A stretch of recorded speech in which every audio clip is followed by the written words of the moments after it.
Вчера вечером произошел новый криминальный скандал в семье Леонида Агутина и Анжелики Варум. На этот раз в центре внимания находится отец российского композитора и его супруга. Вчера вечером в своем московском офисе были задержаны отец Агутина, советский российский певец-предприниматель Николай Петрович Агутин и Анжелика Варум. Стало известно, что причина ареста отца Леонида Агутина и Анжелики Варум – это мошенничество в особо крупном размере по отношению к детским организациям. Задержание производил вместе с полицией народный артист России, начальник комитета по национализации имущества Вячеслав Григорьевич Добрынин.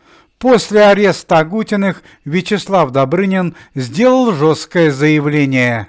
Забирать у детей последнее – это край всему. Мало того, что эти артисты не помогли фонду Донбасса, так они еще имели колоссальную прибыль на детских организациях. Я таких людей не уважаю, а за детей и вовсе могу порвать. Пускай посидят 5-7 лет и подумают о своем будущем, жестко заявил разгневанный артист.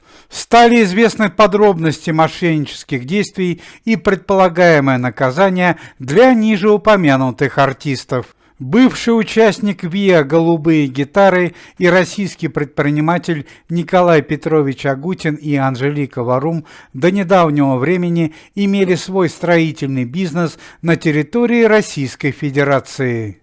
Частная компания Агутина-старшего строила средние школы и детские сады. Однако, начиная с 2020 года, все построенные здания стали использоваться не для учебы детей, а для личного обогащения Николая Агутина и Анжелики Варум. 50% школ и детских садов бизнесмены Агутины использовали для хранения своего имущества. Медицинские препараты, продукты питания, промтовары – все то, что они в дальнейшем продавали в своих магазинах. Ущерб от мошенничества горе-бизнесменов составляет более чем 500 миллионов рублей.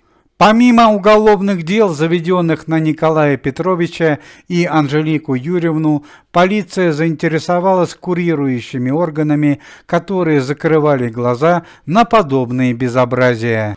По данным секретаря МВД по городу Москве, за подобные деяния российским бизнесменам может грозить лишение свободы от 5 до 10 лет. Это уже не первый скандал в семействе Агутиных. Совсем недавно Леонид Николаевич совершил крупное преступное деяние.